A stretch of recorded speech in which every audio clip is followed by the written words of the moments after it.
our score. New this morning, we're getting our first look inside Parliament. So you've got two sides to what we're seeing here. Welcome to Firsthand, the podcast where we hear firsthand accounts of the most important moments in history from the people who lived them. I'm Devin Field. I'm Greg Gallant, and we are back, baby. We're back. Welcome back, first-handers. Welcome First-hand of darkness. Yeah, handman. Hand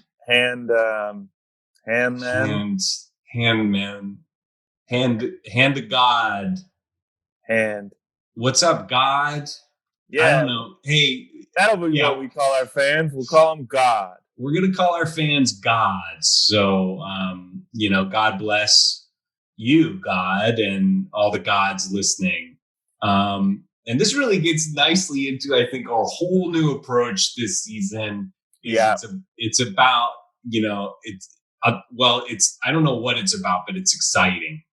As you guys know, we like to do a whole new approach every year. Every year is a big new approach. Get any kind of traction going or anything like that. Right.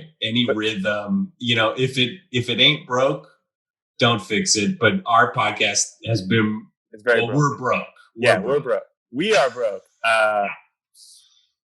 I guess we should just say this season, Firsthand sells out. We're selling out. It was brought to our attention by ourselves because we're not on a podcast network. The fact that we're not on a podcast network means we're actually not making, I'm looking at the numbers here, any money. It was brought to my attention by Chase Bank, by Visa. I wish I had no money. I think that's someone's stand-up bit from the 90s, I'm sure. But Right. I wish I had no money. I've got a lot of negative money right now. Yes, I guess in that sense, it was brought to my attention by my landlord because they were letting me know that, hey, these checks you're writing are not working at all. I fuck landlords. What do you say we sick God on them? Hey, God. Hey, God, go ahead and smite your landlord. What's your landlord's name, Devin? What's your landlord's name? My landlord's name is Sherry. Sherry. That's right, folks. The landlord was a woman. And why don't you guys go burn down her house? Interesting, huh? And also, maybe God is a woman. Maybe. Although our listener numbers don't. Yeah, the listener data would indicate otherwise. God is predominantly our male friends. White men, but not only white. Hey, that's part of selling out, is trying to broaden the tent, So we have been doing a history thing for a while. We've said over and over again, this is a history podcast. And I think I snooze. I think I snoozed. I think, I'll be honest, a lot of those episodes, I was asleep while we were recording. I think that was helpful as a defense in court for some of the stuff that went down. That's true. Real quick to sew up season 2, I somehow got off the hook for legal stuff again, I think. And also we weren't in hell. Turned out we weren't in hell. None of us were dead. Turned out that the bullet I fired hadn't actually gotten me too'd for sexually harassing someone. I'm glad we're clearing this up. Yeah, because God was wondering. All the gods out there were wondering what happened. So history's not making any money. We know you little fucking pigs don't want history. Oink. You want your TikToks, huh? Yeah. But gods, here's another. Old fans will be referred to as gods, and new fans are pigs. That's right. So welcome, pigs. Welcome, pigs. And I want to differentiate, not cops. Okay? No. We don't condone police officers listening to this podcast. No. Absolutely. We've had a couple of them on as guests. They usually wind up shooting me. Not that I'm trying to co-opt anything. Maybe we should just move on and just say, welcome, pigs. Welcome, pigs. Non-cop pigs. Welcome to First Hand Sells Out. Say it First with Hand me, Sells Out. First Hand Sells Out. Celebrity gaffes. That's what we're doing now. Bloopers of the stars. This is what people like. They like clicking on Daily Mail articles about a celebrity spilling their coffee all over their fucking shirt. Yep. Yep. Well, I'm in talks with Devin to get him to change his name to Perez Devin. We're in talks. How's that going, Dev? I mean, my people will circle back to you because the people at the name change office are telling me no way. They don't often just flat out refuse a name change, though. Yeah, especially one that's like not outwardly or overtly offensive or disgusting in any way, you know, or like clearly a joke. I think they're just like, the response I've been getting is, this is dumb and I don't want to be a part of it. Oh, well, that's tough to hear. But it was not the first time I've heard that from a name change office. That's right. So we're doing celebrity gaffes now. And, you know, we had I would say long debate, but really it was a quick back and forth about what to do first. Mm-hmm. And so I think there's one that sort of stood out to us as being the preeminent celebrity gaffe. The ultimate gaffe. Of our long and undetermined lifetimes. And that was a little something that we commonly call the wardrobe malfunction. Uh-oh. I hear the clicks coming in right now. Do you like that, you little pigs? We got some sexy celebrity gaffe coming your way. That's better than fucking the Berlin airlift or whatever the fuck we were going to do. Who remembers? Yeah, we're putting a little bit of celebrity gossip in the old trough for you piggies. And it's slurp it up, you animals. So this year also a little something that's going to change. I felt bad that I was making Devin do a lot of the work, a lot of the legwork. So I'm going to be doing these little historical recaps at the top here to take. Yes. Normally I would kind of give a summary of the event we were going to be discussing, which would be brilliantly cut and paste and lightly edited from Wikipedia. Yeah. And Greg, stepped up and said, "Hey, I'm going to take a crack at that." I wanted to take it off your plate, and so I did. And I hope I've done as good a job as you did. Hey, let's find out. All right. So, real quick, hold on. I guess I gotta donate a couple dollars to Wikipedia. You don't have to do that every time you open. So you are opening Wikipedia right now? No, that was just I just got a notification that I meant to do that. Obviously, I've done this research ahead of time and we lived it, obviously. So you and I both know. All right. So Super Bowl 35, February 1st, 2004, Panthers, Patriots, Tom Brady, friend of the pod. Good friend of the pod. Gods will remember that we had on, I believe, what turned out to be an alien. Yeah. I don't remember and I don't care to. Yeah, me neither. So the halftime show was produced by MTV as part of the Choose or Lose initiative, which, of course, in 2004, Americans wound up opting for Lose. And we got George W. Bush again. So the halftime show started a bunch of people, but mostly the important ones are Janet Jackson and Justin Timberlake. And at the end of their song, Justin sort of pulled on the costume and exposed Janet's breast for what amounted to approximately half of 1 second. This led to MTV being banned from being a part of the Super Bowl halftime shows.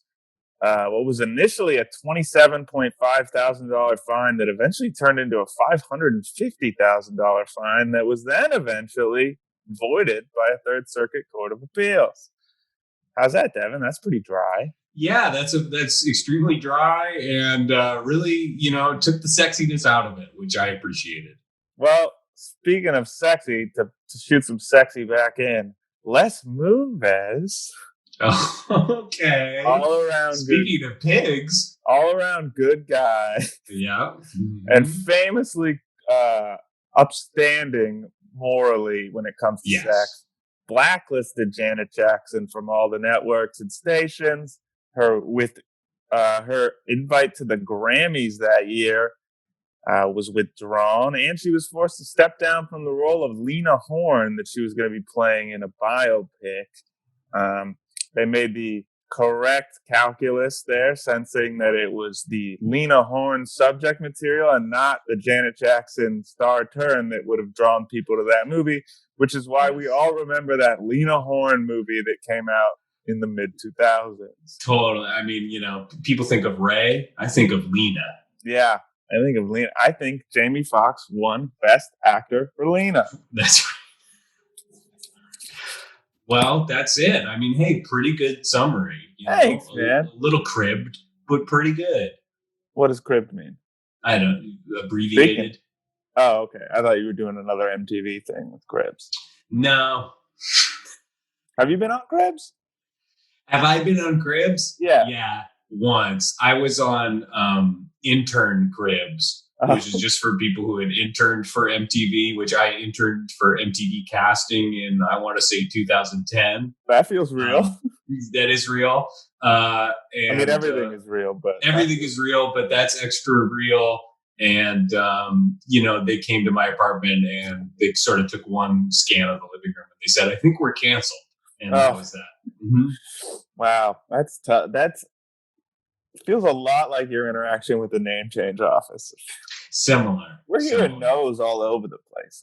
All over. Well, it's at this point that we have to reiterate the tried and true premise of this podcast, which is just a true fact about ourselves, that we are something of and gods. I wish there was a better way to explain this. Pigs. I wish there was a better way to explain it. We are something of Forrest Gumps. We're Forrest Gump types. We have experienced every major event in history, and that includes these big sellout celebrity gaffes, you goons. We are Forrest Gump types. We're also Larry Crown types. We're Sully types, but that really doesn't come up much in the podcast. Just in the sense that we were on the plane that Sully flew. Yeah, we're very similar in that, like, he saved the plane and we sort of caused. We're there. I was flying with 3 giant suitcases full of birdseed, and I think it attracted birds. And I was trying to take down a plane. So yes, you were hijacking the plane. Yeah. So we were involved in this halftime show. Greg, how were you involved? Well, I gotta say, this is another one of those that I look back on with a little bit of regret. I was in my football days back then. I was playing a little bit of football. So it was tale as old as time. I was a 32-year-old who had not played organized football since middle school, living in LA and not even really exercising very often. And I got spotted throwing a wicked spiral at a local park. And sick. They said, even though you're not really in shape and you don't know the plays, you just have so much raw talent. And I was signed to a 1-year contract at league minimum for the Carolina Panthers. Wow. Yeah, pretty exciting. So I was backing up Jake Delhomme, and so you kind of invincible your way onto this team. Kind of, except where he spent a lot of time working and still playing football and practicing and working out and stuff. And it was the invincible guy who wakes up at 3 a.m. every day to pray and work out and shit. Yeah, or commit a hate crime or something. Yeah, that's him. Yeah, Philadelphia.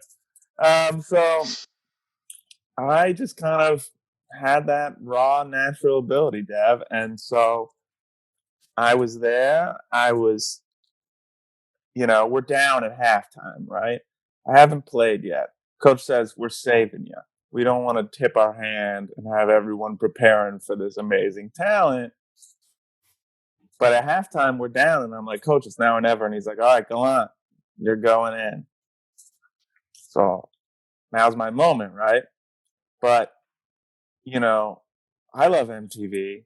I love rocking the vote and stuff. So I'm like, let me just turn on this halftime show real quick. And I saw it. I saw what happened. And I don't mind telling you, Devin, long story short, I became for lack of a better word, too horny to go in the game. Yeah. I was fully aroused. It lasted the entire second half, and we lost. And I still think, that would have changed history. That would have won one less ring for Tom Brady. I think I would have beaten him so badly that he probably would have retired, or at least had his confidence shattered. Something would have thrown off his trajectory.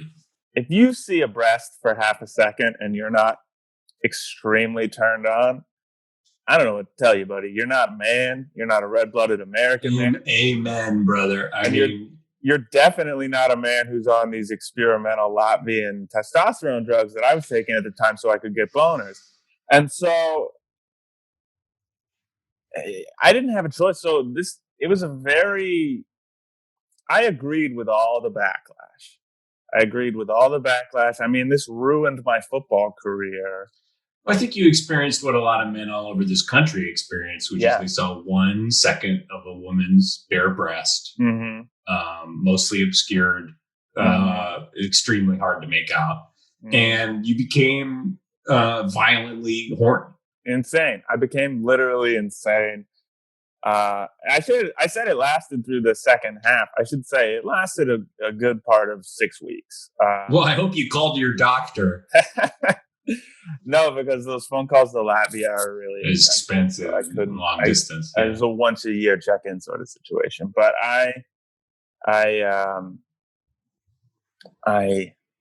it killed my career. Oh, I forgot to mention the recap. Justin Timberlake was fine. Nothing happened to him. And I agree with that backlash too, because he wasn't making me violently horny. Yeah. Justin Timberlake didn't make me horny, I can say that 100 times and it will never get less true. Good. But I don't know. So it's another one where I feel like so many of these we do are kind of bummers for me, but that's another one that's a bummer for me. Yeah. So that was my experience with it. How were you involved, Devin? Well, Greg, as I mentioned earlier, I was an intern at MTV's casting department in, I believe, 2010, perhaps 11. And the way I got that job was I was the producer of the halftime show in 2004.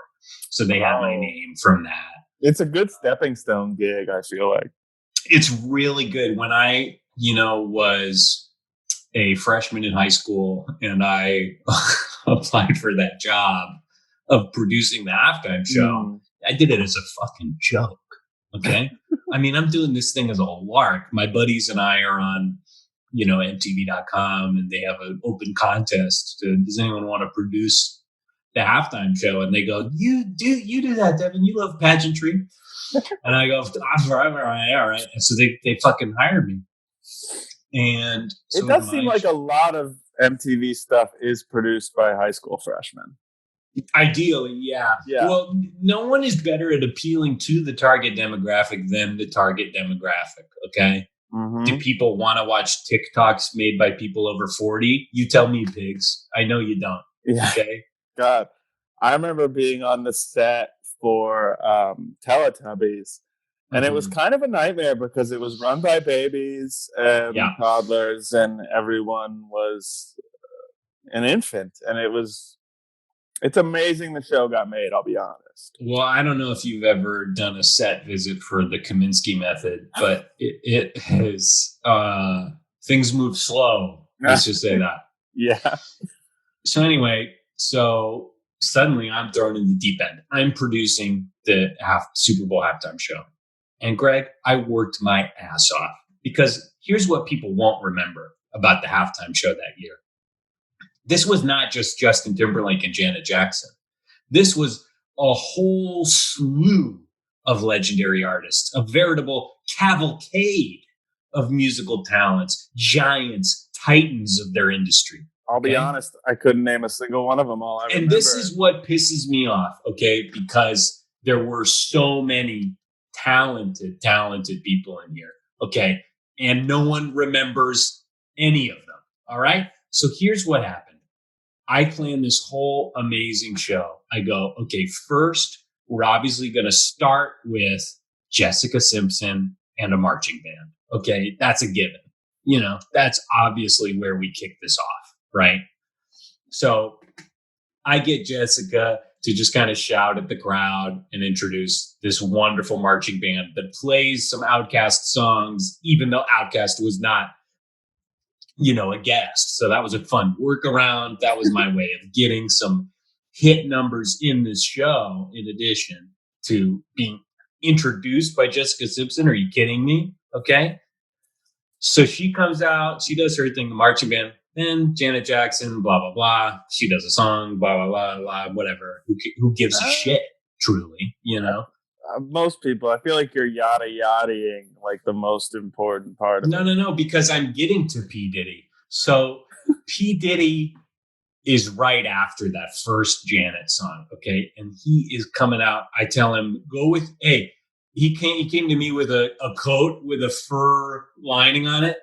He said, what do you think of this? I said, hey, you got any bigger fur? He goes, I got just the thing. He comes back with a bigger fur coat. I mean, he is ready to go. He's rapping one of his terrible songs, takes off the coat to reveal a fucking Panthers jersey. I mean, this guy was killing it, okay? And it's at that point that the show, I'm producing this, I go, you know, this is already the best Super Bowl halftime show of all time. You're producing as you go, like in real time? Well, I produced a little bit ahead of time. I put the pieces where I needed them to be. But then, you know, pretty quickly I was like, I think I'll improv this. So in the moment, on the day, you're being like, do this song, do that song. I'm calling audibles. I'm going, Diddy, go. You know, I'm doing, Janet, go. You know, I'm just calling it like I see it. So at this point, I go, we need something big. So that's when I have the biggest musical artist of our generation, Nelly, drive onto the field in a weird toy Cadillac thing. Okay. So then your jaws hit the floor. Okay. And then after that, you pulled out the big guns. No, that was the big gun. This is Nelly. Okay. This is Nelly and a whole cheerleading squad singing, "Oh, Nelly, you're so fine." Okay. I mean, what gets better than that? Now he's doing a duet with Diddy. This is the height of musical culture in 2004. This is as good as it gets. Is it, Greg? Because here comes Mr. Kid Rock. Okay. And it was my idea. This was my one bit of pre-production I did. It was my idea to have him come out in the American flag poncho and to scream, "My name is Kid."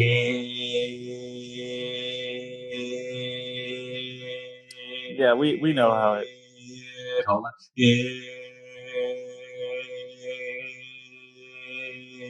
This is longer than I feel like it. Rock.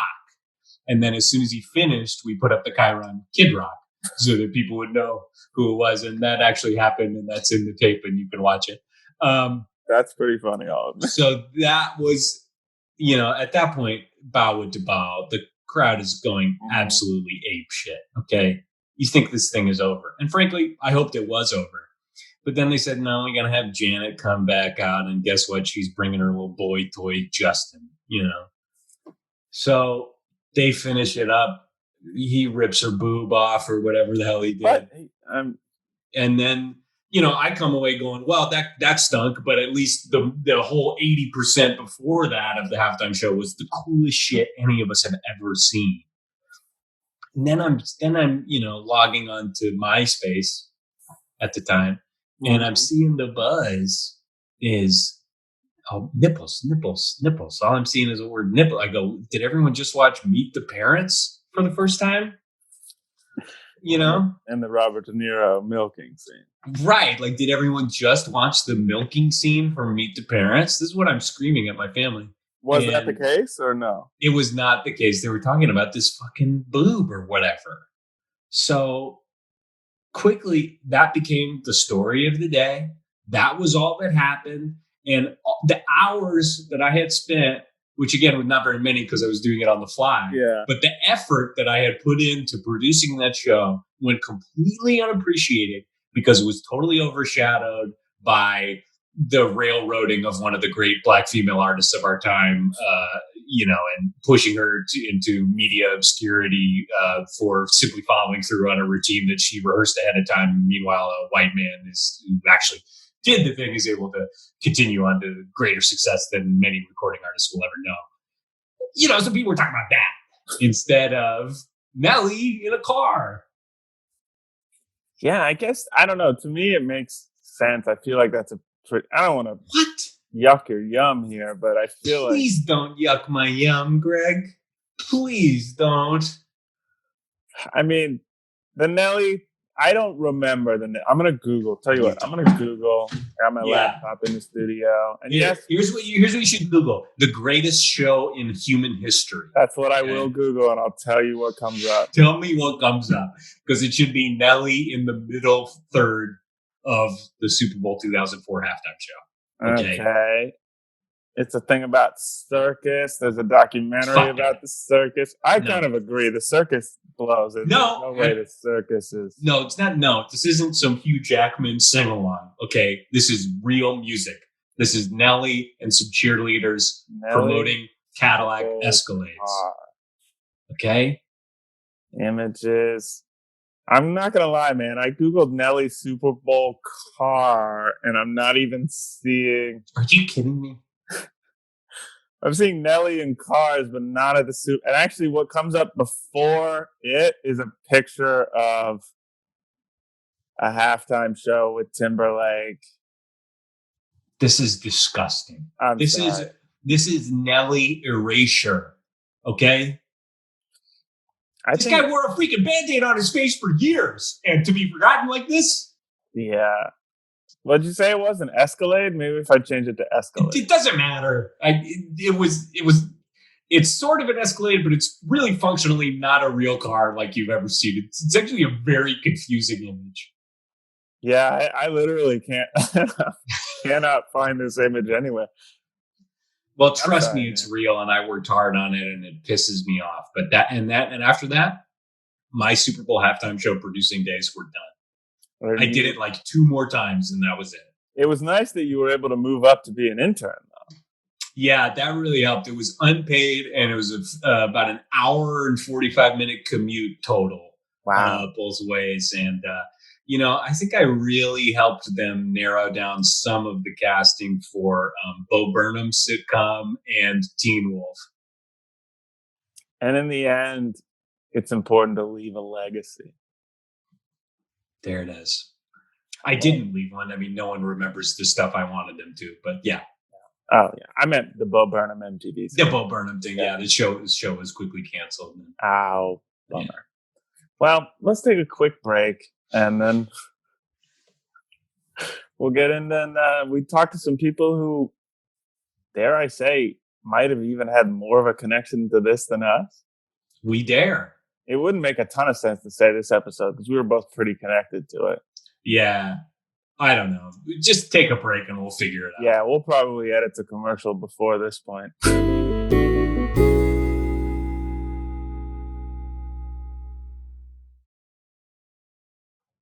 Welcome back to First Hand. It's still me, Devin, and it's still you, Greg. That's right. And we're here talking. Guests. But we still have guests. We're still doing that. You didn't think we could do it for season 3. You didn't think we'd book anybody, but we did. Okay? And yeah, it took us a while. Yeah. And yeah, we got a lot of who is this new phone Hooters type rejections, but we're back. And we found some of our old friends who were also at the Super Bowl in 2004. Who were witnesses to this, insane happening that was the Super Bowl halftime show. And up first our first guest today, we have someone who was very directly involved in specifically this, I believe, this wardrobe malfunction. I believe they're involved in the costume department of the show. Please welcome, and I think I'm getting this right, Rick Santorum. Yeah, that is my look. Okay, every time I go into a podcast set, I'm not that guy. It is so fucked up that we have the same name because I'm nothing like him. That sucks, man. No relation whatsoever. But yes, I am. My name is Richard Santorum. Why don't you go by Richard then? No, I go by Rick. I'm not letting him ruin this for me. It's a Michael Bolton Office Space situation where he sucks, so why should you change your name? And what's worse is we were born the same day. So, yeah. So the same day, the same year. So you guys are essentially twins of a kind, in a way. And I'm ungoogleable as a result. Oh, yeah. In fact, you actually, because of Dan Savage, you have a Google problem with your last name. Yeah. No one. That was the last fucking job I got, the Super Bowl. I mean, for many reasons. One being the malfunction, the other being it is impossible to Google my name and not see something about wet shit. I don't even remember what it was. Yeah, listeners, do yourself a favor. Stop down and Google just the word Santorum. Hey, don't.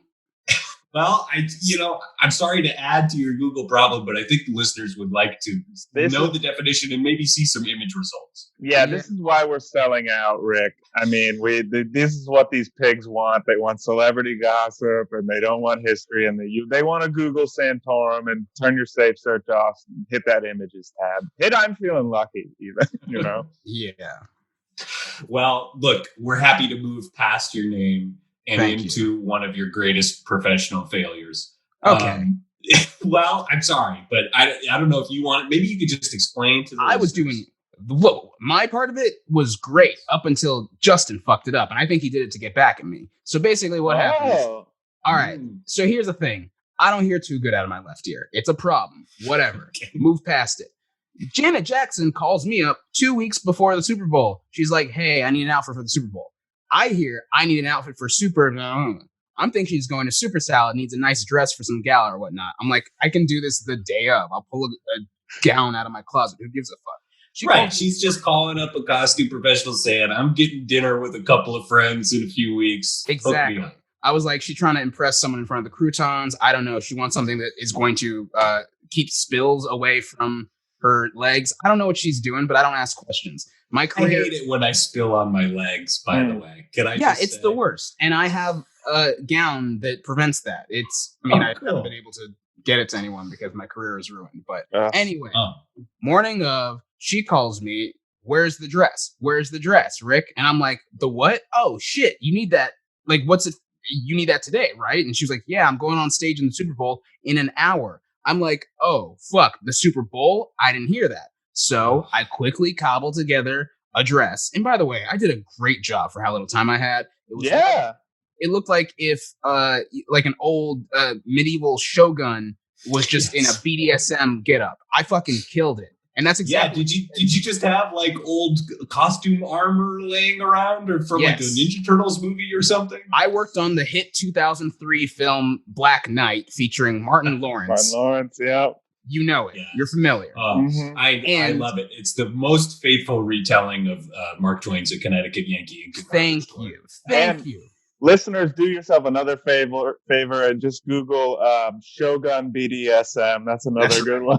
I'm giving you nothing but phrases to Google right now. Yeah. So anyway, the original costume I created for that, I was like, all right, so you guys want something that screams sexy Shogun? And they were like, no, just a night outfit. And I was like, okay, I did already do the Shogun thing. So I got to repurpose it when this came around. I give it to Janet. I'm like, here you go. And she's like, this is great. What do you like? Is there anything I need to know about it? I'm like, no, I just, I sewed some titties onto the thing and I thought, great, we're good.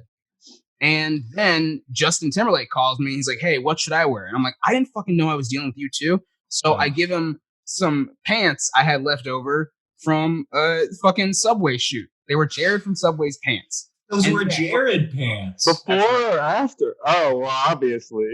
Well, obviously before. Because after, he's not a part of the company anymore. After, they're just normal pants. They're just normal pants. They're sex creep pants. I'm not getting into sex creep pants. I'm not holding on to sex creep pants. So anyway, I give him the pants. He goes up on stage. they're all bunched up at his legs. He looks ridiculous. He looks like a Gene Co ad.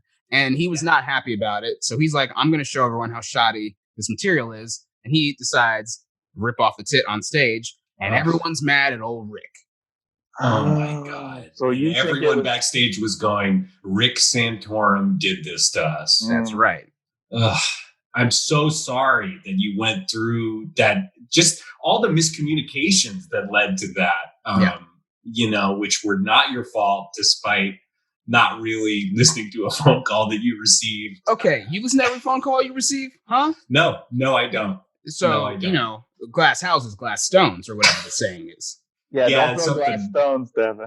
Don't throw glass stones at me. Okay, I'll see right through those stones, you motherfucker. Now, Rick, I feel like there's a lot to unpack here, but I do want to, up top, why not put the phone to your other ear, to your good ear?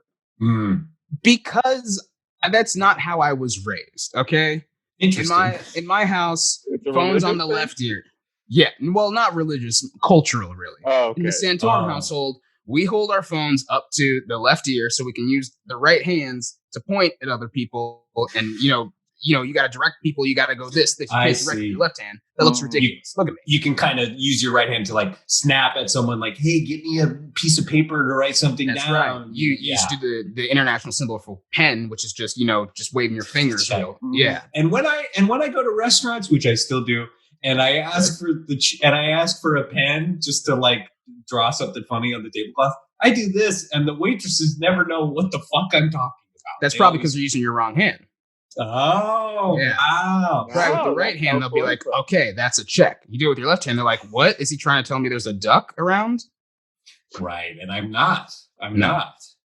Well, so, I mean, first of all, it's amazing that Janet loved the costume. And I gotta say, I love the costume. Thank you. And I'm sorry that the people at Black Knight didn't see that a Shogun costume would be totally appropriate for their medieval English movie. You notice how there isn't a Black Knight 2? Didn't do well.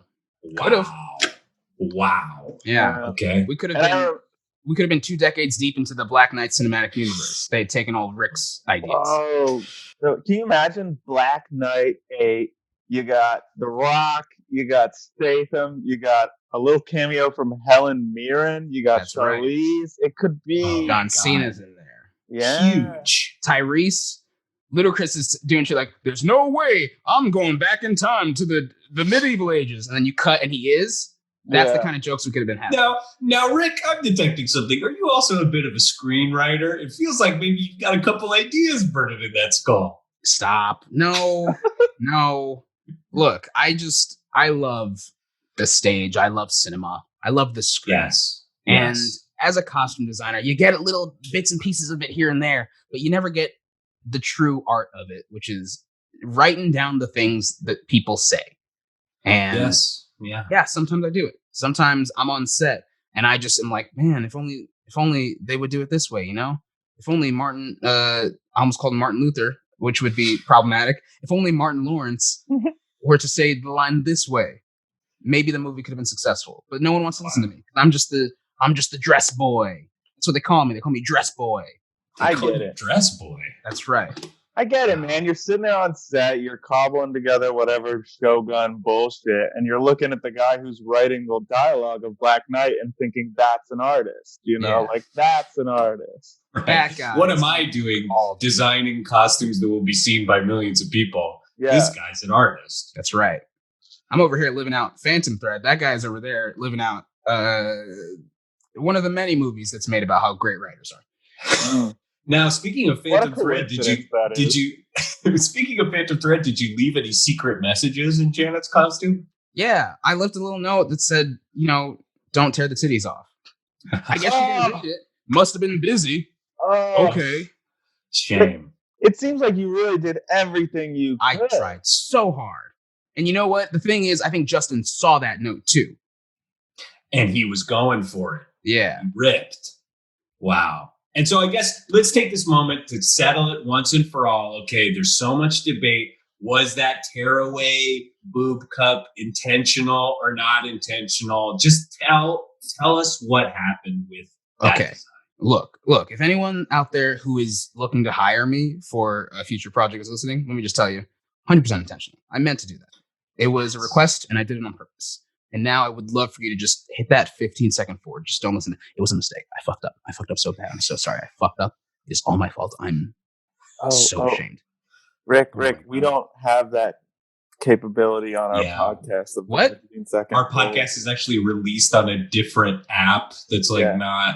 Are you fucking serious? Yeah, you can't even go back. Like you have to sit down and listen to it in one go. Like, okay, well, pause. Then just cut that out. Just cut that out. Here, I'm just gonna actually.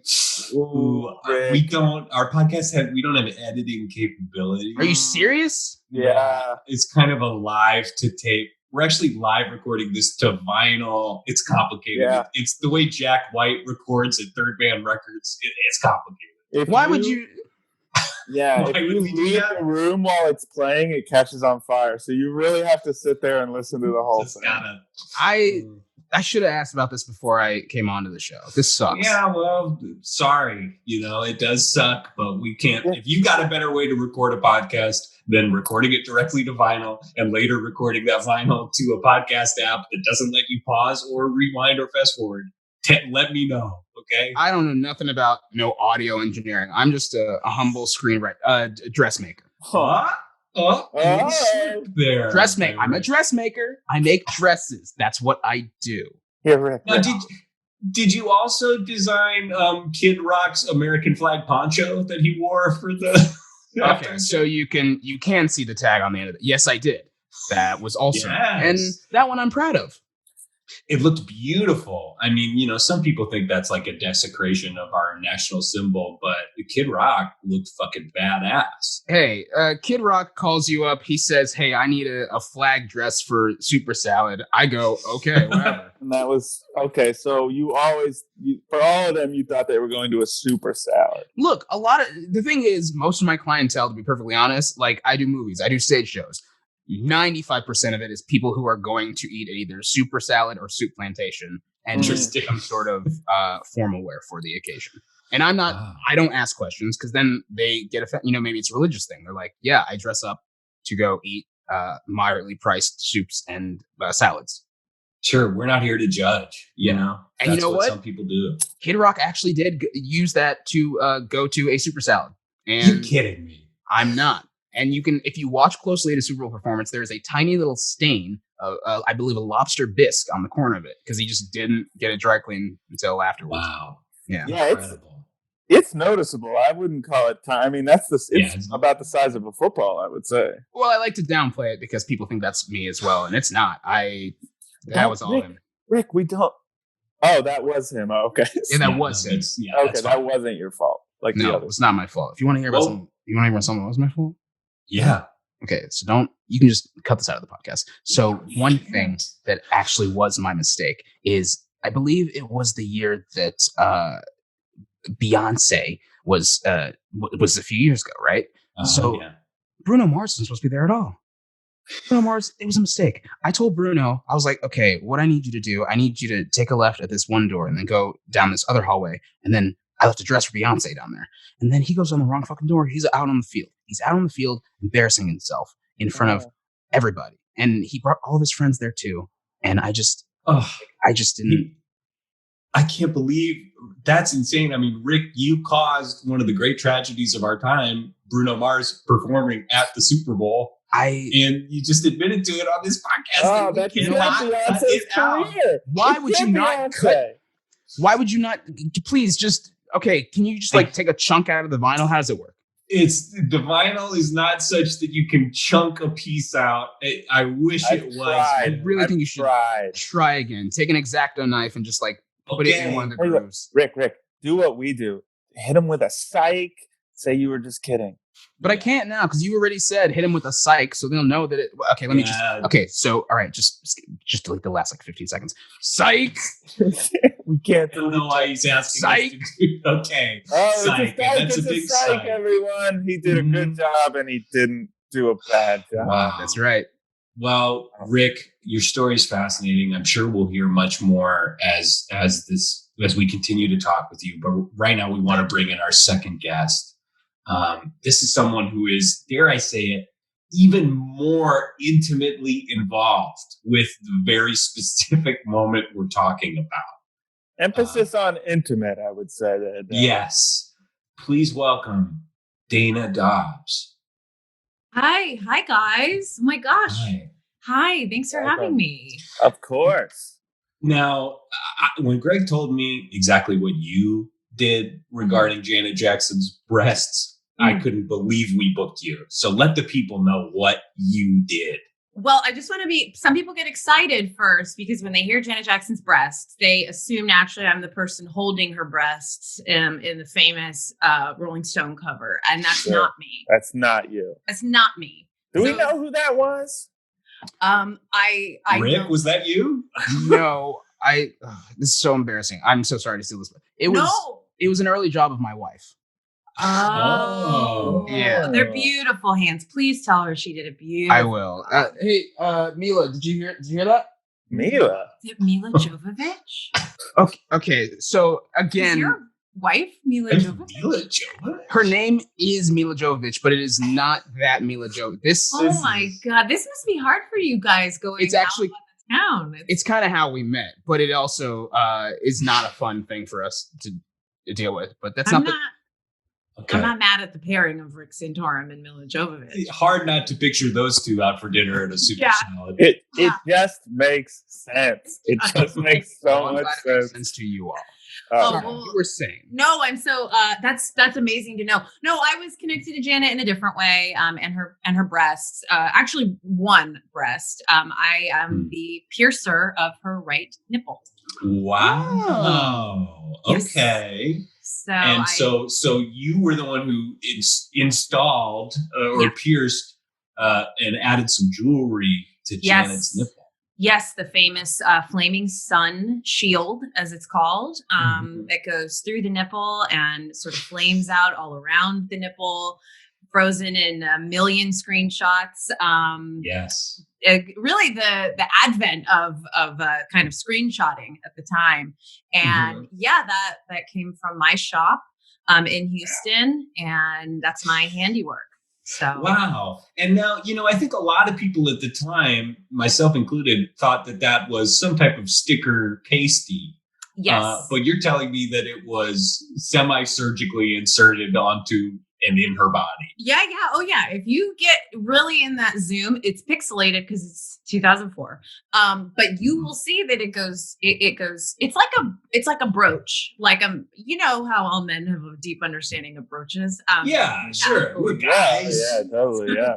yeah. You guys get it. Brooches. Breaks. You get it. So when you're pinning your brooch through, it's same idea. It goes through and then it kind of just sits. Wow. But yeah, kind of it was not a big seller. It wasn't a big seller. And Janet kind of blew into my shop. Week of the bowl. Wow. Sounds like she was leaving a lot of the planning to the last minute. Yeah.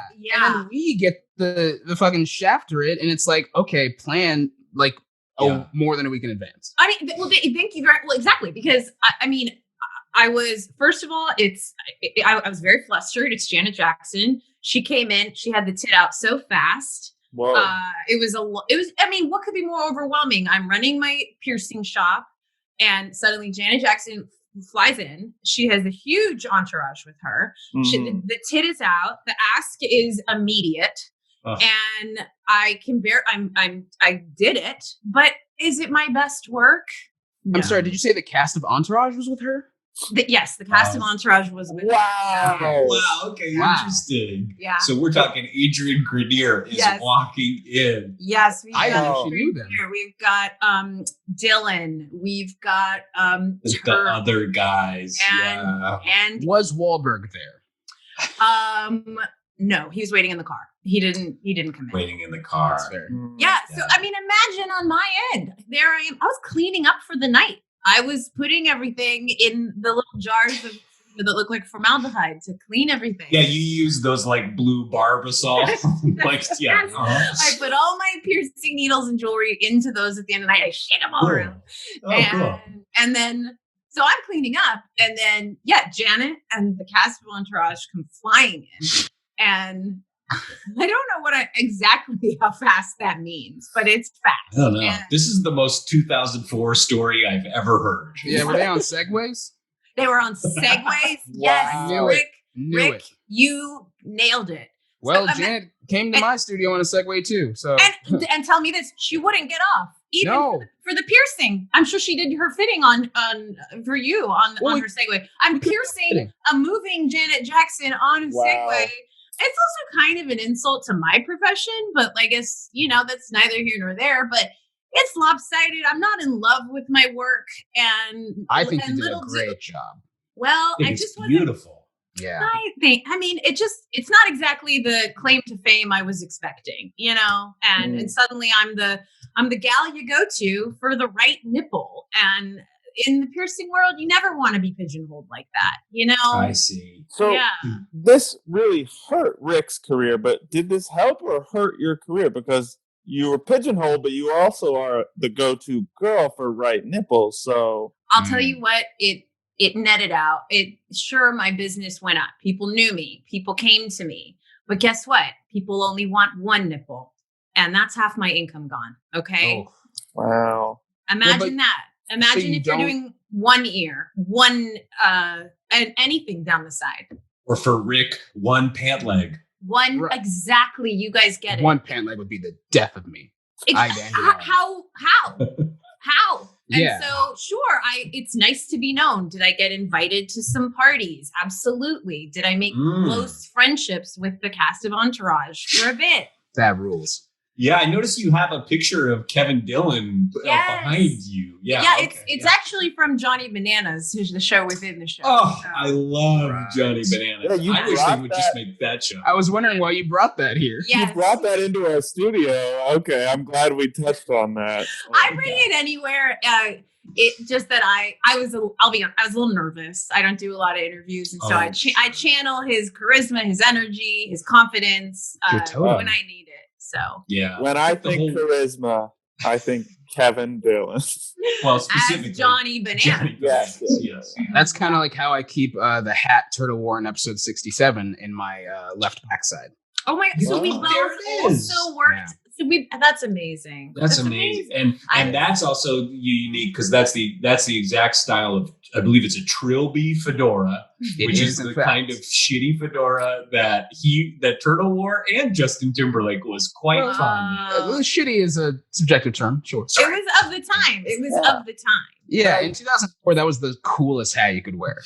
And that's always in your back pocket, huh? Mm-hmm. Because you're in a pretty involved back and spine brace right now. And is that related to sitting on a lopsided hat? No, that is unrelated. Oh, do you guys want to get defensive? No, tell the story. Yeah, absolutely. Okay. So Prince calls me, right? The call of a lifetime. The call of a lifetime. It's and really dark. Or at least I think he says, I need a gown to wear to Super Salad. And I'm like, yeah, I got you, Prince. Morning of Super Salad's making me starved. By the way. Me too. I'm famished for a big. Let's go afterwards. Let's go. Can we all go? Okay, still. If they're open. Okay, sorry. Go ahead. If not, we'll break down the doors. So anyway, I should really note that if anyone's calling me in February or late January, it's probably Super Bowl and not Super Salad. But also, they got some seasonal wares. I don't know what they're dealing with. So I get a call. Prince telling me I need a gown for Super Salad. I'm like, okay. Day of the Super Bowl, he shows up. He's like, where's the fucking gown? I'm like, I really thought I would have I was going to do it real quick. And he's like, no, I need it for Super Bowl. I say, okay, well then give me some time. He's like, no, I need it now. I'm like, okay, don't bring that attitude towards me. And I step to him because, I'm like 7'2". I'm pretty tall. Yeah, you're a big man. You're a large man. Prince is a short guy. So I was like, okay, I'm not going to take this guy's attitude. Next thing I know, he's beating up on me like a Tasmanian devil. This man's got speed. He's fucking Speedy Gonzalez with the punches. He's punching me in the stomach. He's punching me in the gut. He punches me in the back in specific places. He's whirling around me like a fucking Acme cartoon. He kicks my ass in just truly irreplaceable ways. Rick. Well, now I think I saw the World Star video of that, because doesn't he paint a tunnel on a wall really quick, and then you try to escape through the tunnel? I wasn't going to mention that, but yeah, he handed his phone to his friend Sinead O'Connor. By the way, said Sinead, film this. Incredible. Way to bury the lead. And my favorite anti-papist, Sinead O'Connor. Yeah. That's right. And she says, we're about to fight the real enemy. And I'm like, I don't know what you're talking about. Wow. And then he starts kicking my ass. I'm on the ground, crawling away. I see a hole on the wall. I'm like, oh, there we go. The hole says escape from Prince. I'm crawling over to it. I bonk my head on the fucking hole. It's the wall. Oh my God. And I didn't have time to be like upset, because I was really just like, whoa, it's impressive what Prince can do with acrylic in a few minutes. Yeah, seriously. And in your recovery, did Mila Jovovich take care of you? And has she been helpful? She did. Yes, she was very busy, because I think this was at the same time she was filming one of the Resident Evil films. Oh, so now your wife, Mila Jovovich. Actual. Wait a second. Sorry. Okay. My wife, Mila Jovovich, is not the star of Resident Evil, but she was also involved in the production of Resident Evil. She did hand modeling.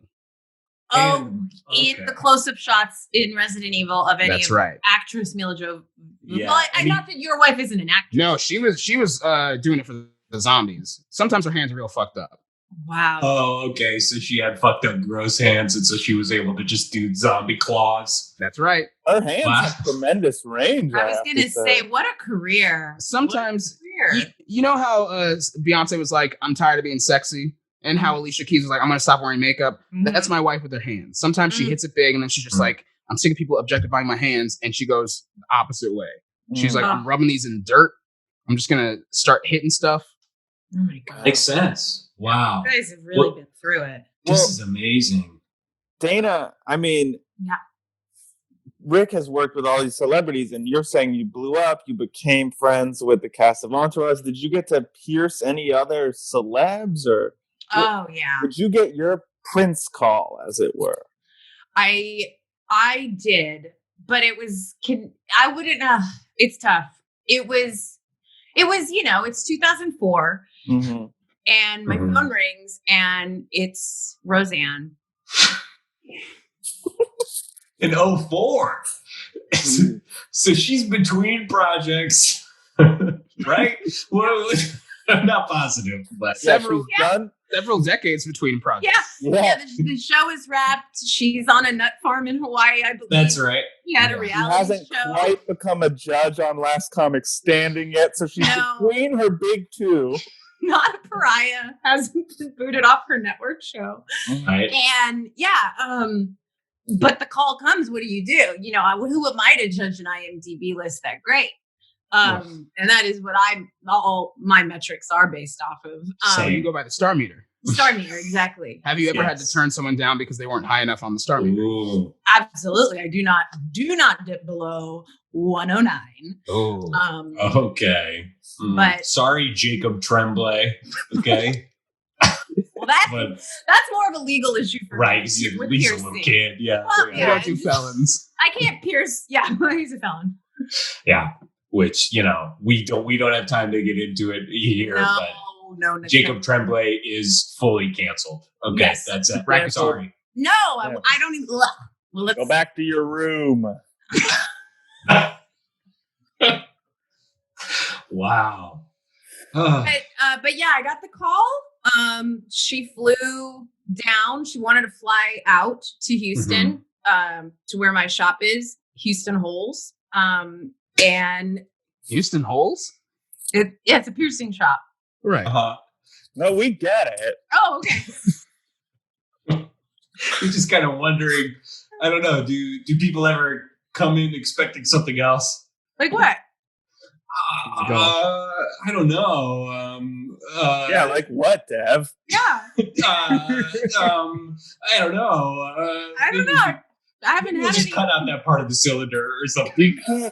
Okay. So now you can cut out part of the cylinder. No, we can't. I don't know. Maybe glory holes or something. Oh.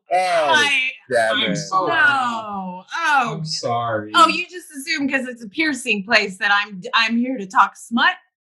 I don't know. All I know is Janet Jackson wheeled into your place, whipped her breast out, and you went, great. This feels like a normal day at work. Well, I guess it is. I guess you're right. I guess that's what's normal to me. And she's not here to talk smut, Devin. Now, please go ahead and finish this Roseanne story that I'm sure is going to be very wholesome.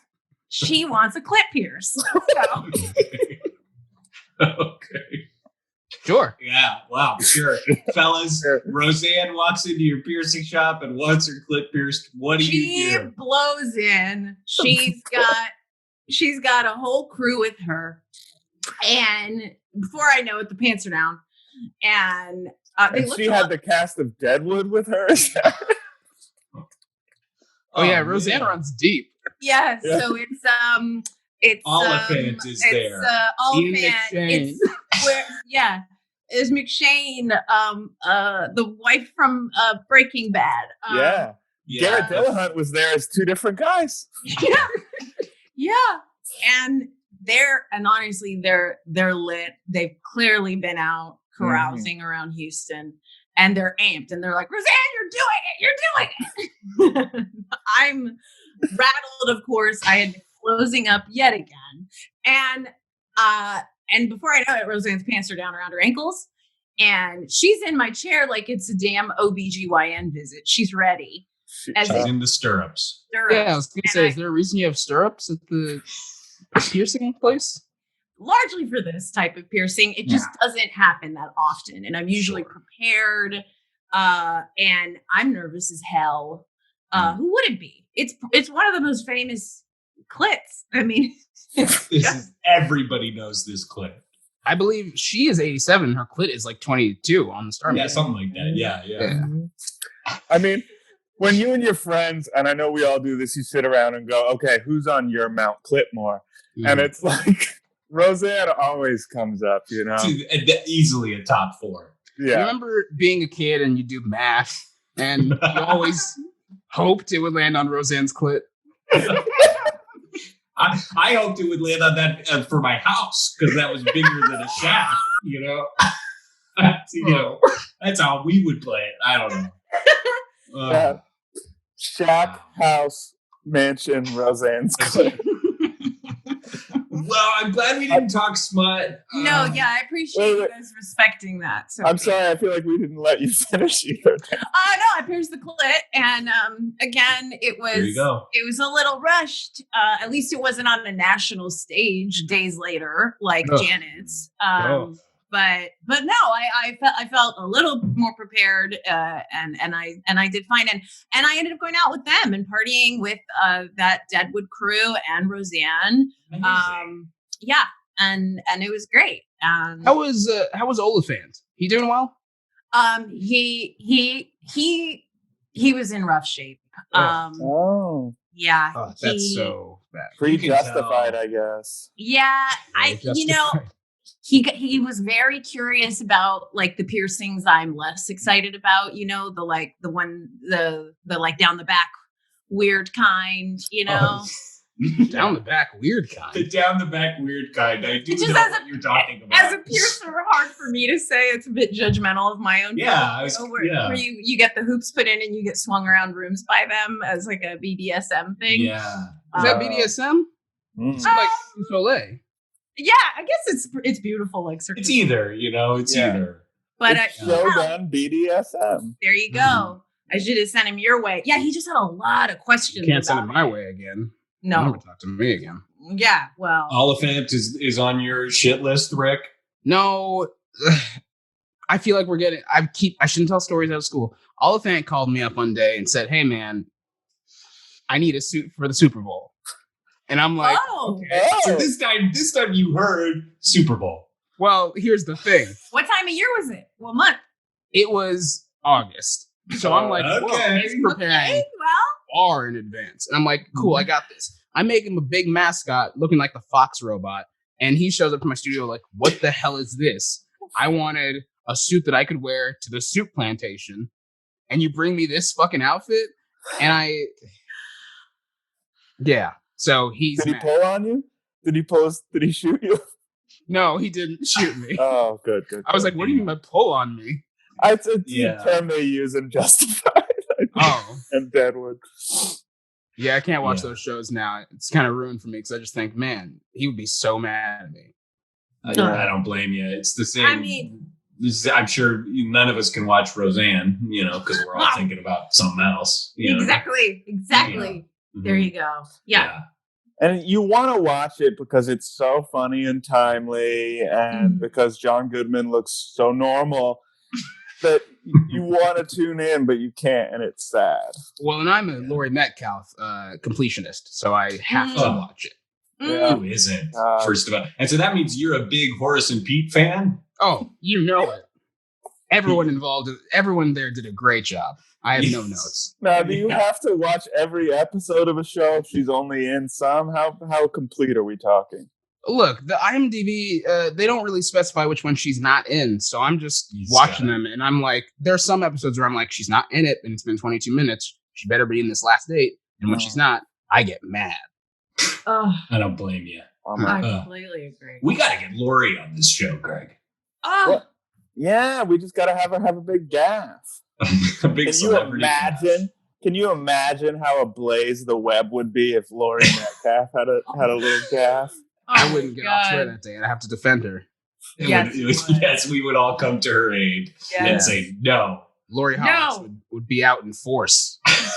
Lori Nation, 10,000 strong. That's right. Well, we're gonna take a short break, and then we're gonna be back with some final thoughts on Nipplegate and the Super Bowl when we come back. Great.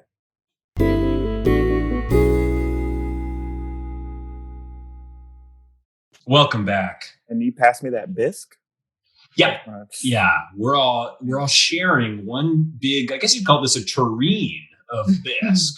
Feels like you're taunting me, but it smells so lobstery. It's amazing. And Rick, I want to say this is a coincidence. We didn't even know you were responsible for that bisque stain on Kid Rock's poncho. I'm sure. So just try to get past that and enjoy. Okay, what's with because Greg went to the bathroom and he came back in a Ba with the Ba shirt.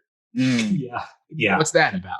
Well, I fell in the toilet, obviously, and I keep some of my less fancy shirts in the bathroom in case I fall in the toilet. Less fancy? That looks like the kind of shirt I wear to a soup plantation. Yeah, exactly. Yeah, so less fancy.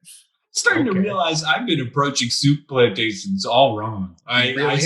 I kind of rolled up there on a Sunday afternoon and whatever I got on, Yeah, no, me too. Also, what is the difference? I mean, I know it, of course, but as we all think, between a super salad and a soup plantation. I think the difference is I've heard of soup plantation. Okay, that's largely my understanding. Is one exists and one doesn't in my reality. Well, one isn't so big in Los Angeles. Got it. But that's also the one that's less offensively named. So sure. So, yeah. There you go. Well, we're going to close out here with a segment that we like to do from time to time called If I Could Do One Thing Differently. And this is where we just reflect on our experiences at this particular event and just say, gosh, if I could have changed one thing. So, Greg, do you have something that you wish you could have changed about this experience? Yeah, I mean, it was tough. I had such a promising football career, and obviously I feel like if I get in that game, my life could have been very different, So it's tempting for me to say I wish I hadn't have tuned into the halftime show from the locker room and seen that and become inconsolably horny. Mm-hmm. But so horny that you couldn't finish the game. Yeah. I don't think that's it, because I do think it was a good halftime show, and I'm glad I watched it. As the producer of the halftime show, thank you. Okay. You're welcome, buddy. You're welcome. So I think maybe I just would have, you watch a lot of football movies and interviews and stuff, and it's a lot about gutting it out and playing through the pain. So I think I would have just played. I think I could have played in the condition I was in. I guess fully erect. Fully erect. I guess it would have been a little bit vulnerable, but use it. I don't think that use it. Use it. Use the horniness. That's what I should have done. Yes. There's a reason boxers don't have sex before the fight. They're using that testosterone. It's like when they don't get married after the fight. Yes. That's right. When the guy who played D'Angelo on The Wire was the kicker in The Waterboy, and this is such a deep cut, but he would picture the ball as things he was mad at, like a Klansman's head or something. And I could have done that. The goalpost could have been Janet Jackson's one exposed breast, and that would have been like, I have to get my team to that. I just made 11 references in 4 seconds. No, I'm glad you were able to bring Klansmen into this. That was nice. Hey, I know we were having a nice conversation about supplantation, and I ruined it. Yeah. Wow. Okay. Well, that's that makes sense, Greg. For me, if I could have done anything differently, because obviously I came away having produced such an elaborate halftime show and just disappointed that no one remembered any of the other pageantry that I had set up. So I guess if I could go back and change something, I would have had Nelly drive in a bigger fake car. I think I would have just, because it was already, that's my main regret. When I run through it and I'm like, what could have changed this? I'm like, I think if the car was big enough, no one would remember the breast. No one would remember the nipple. It's like how Pharrell started wearing that really big hat. Thank you, Rick. Exactly. MK Ultra. That's right. So it's not checking with anyone closer to the artist to just make sure nothing squirrely is going to happen. No, it's not confirming with the FCC. Hey, we actually have a pretty specific thing planned. We've been rehearsing it for weeks. This is okay, right? It's clearly an intentional piece of the show. It's a big car. It's a big car. Here's what I'll say. I'm Justin Timberlake. I see Nelly roll up in the biggest car I've ever seen. I'm so flustered. I don't know what I miss. I'm ripping a hubcap off. Yeah. Exactly. Frankly, I don't even know if we would have gotten to Kid Rock running out in a poncho if the audience had lost their minds at the sight of Nelly in a slightly larger car. Which also would be good for me. Exactly. It'd be good for all of us. And me. Yeah, ruined all of our lives. But I mean, I don't see a cameraman panning away from that car. I mean, they're only human. Not unless they want to riot in every. Yes. So that's my regret. Yeah. That's it. I get it. Rick, you've had a lot of time to reflect on this. What do you think? Yeah. What would you do differently? Every time I think about this event, I do come back to one thing I could have done to change it, which is just to say, what? When I thought she was saying super salad, I just go, what? And she goes, Super Bowl. And then I go, oh. And no, Rick, don't beat yourself up, man. We can play this what if game forever where we go into a whole alternate reality. I really think I could have nailed this. Could have been great because he tried to do the tit thing and he just looked like a fool because nothing would come off. Because I would have stapled it down. I would have used Gorilla Glue. I would have sealed it. I would have sewn it together as opposed I just throw on some double-sided tape that it was previously used because I'd hung up some lights on my wall, but I didn't want to nail down the wall because I'm renting. So I used double-sided tape to hang up some lights and I took it down. Landlords, am I right? I mean, don't get me started. My landlord's the worst. That's right. Every few days I email him just like, okay, don't get on my shit, Channing. I'm going to get you your money. And he's always what's Channing's last name? Yeah. What's Channing's last name? Look, I don't want to. It's Tatum. It is. Wow. It is Channing Tatum. You must understand from our perspective that this is really starting to pile up. Yeah. Oh no! Here's the crazy thing. It is that Channing Tatum. Oh yeah. Oh, landlord. I know. He's a really good one though. He's one of the good ones. Good. Yeah. Like Dax and Kristen. Yes. He let us come to the Magic Mike premiere as long as he still made us hand out popcorn to people, but he was like, we can sit he made us stand in the back, but we did get to see the movie. That counts. That's pretty good. Ruled. Wow. Well, again, I really don't think you can blame yourself for not taking the extra second to check and verify a crucial detail on one of the most important phone calls of your professional life. Okay, then I won't. Okay, great. Good. Cool. Okay. My conscience Now, is clear. Dana, what is it? What's the regret? What would you change? Well, first of all, I want to say, Rick, I even though I'm so sorry that we both experienced this fallout, I'm grateful you didn't go with Gorilla Glue and a lot of those materials you mentioned, because it would have irritated the hell out of that piercing. I imagine. And I would not have been able to handle a lawsuit, which I'm sure would have been coming my way from Janet Jackson. Yeah, an inflamed right tit that's every piercer's one of their worst nightmares. I was in a band named Inflame Right Tit in middle school.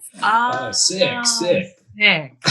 Yeah, but I think as I reflect back and really replay it all again, it was just all so fast. The experience itself, and I was just caught off guard. And I think I would have not pushed such a truly hideous piece of jewelry on her. I was wondering, because it is ugly and looks bad. And I think it's nice. I made it. And I was at the time really trying to get my nipple jewelry business off the ground separately. Houston Holes wasn't exactly thriving. And I was hopeful that maybe tit jewelry, named TBD, would help. And it didn't, because that piece of jewelry was universally reviled, by me included. So I think I would have just done a simple, a gold hoop, anything, really anything other than what that image is screenshotted for all of time on the internet. And that's probably my biggest regret. Wow. Who could blame you? But I think we all were able to take some valuable lessons away from this experience, and it shaped us moving forward. Don't you think? I mean, yeah. Well, I didn't learn a great lesson. I pushed that same sun on Roseanne. And you did? So that's what Roseanne has on her. And it is cumbersome, and I don't know how she lives with it, but it is. I couldn't help myself. Wow. I don't even understand the geometry of that. Neither do I. Listeners, I do. You said it pokes? Yeah, the sun rays poking out. It's not for the crotchal region, but maybe I'll learn a lesson someday. Who knows? Well, listeners, maybe makes you stronger, like the Roseanne theme song says. That's right. Yes. Listeners, go ahead and Google image search Roseanne sun clit piercing, and just see what comes up. It might help you understand the physics of what we're talking about. Do not Google Roseanne's son's clit jewel. Yeah, that's disgusting. That is Lord. Oh, you only make that mistake once. Oh, wait, was that you? Was that you, Dana? Who? Did the sons did that? Yes. Oh, that was a no for me. You fucked up. Look, I'm with you.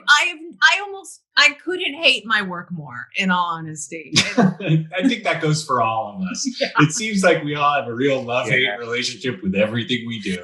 Yeah. You know what? And I'm going to drown my sorrows at my beloved super salad with you guys later. And we're headed there right now. You're going to the Super Bowl? No, Rick. We'll explain it in the car. Don't worry. Hey, Rick, you're getting a phone call. Your phone's blowing up. It says you're getting a call from L. Kravitz and Kay Perry. Oh, this could be big for you. Oh no, I think it's a follow-up. Oh yeah, I was gonna say. Oh, I gotta take this. Take it. Go ahead, take it. Take it. Hello. Yeah. Oh, no, the double-sided tape didn't stick together. Oh, brother. What? Left shark? What? I gotta call you back. I'm sorry. I'm on a podcast. You made the right choice. Yeah, thanks. You would have gotten in the weeds on that. Yeah. Well, Dana, Rick, thank you both so much for coming and telling your stories to us. Thanks, at this time, we'll start with Dana. I don't know if there's anything you'd like to promote on the pod. Let us know. Yes, swing on by Houston Holes. We're still open.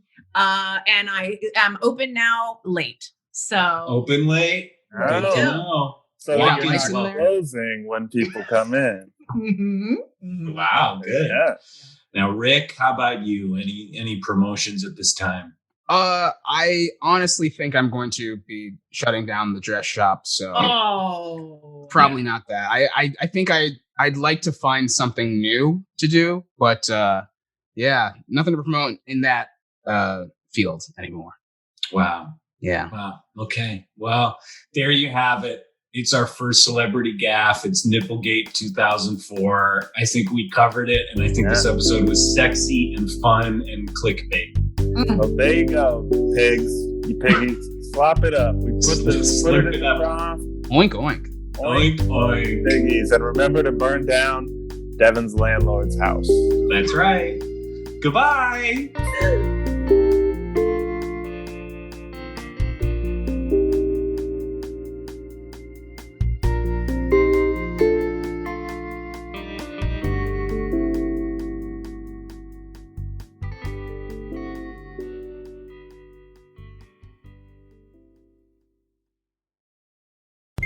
Find more great shows and see what's behind it all at backdrop.fm.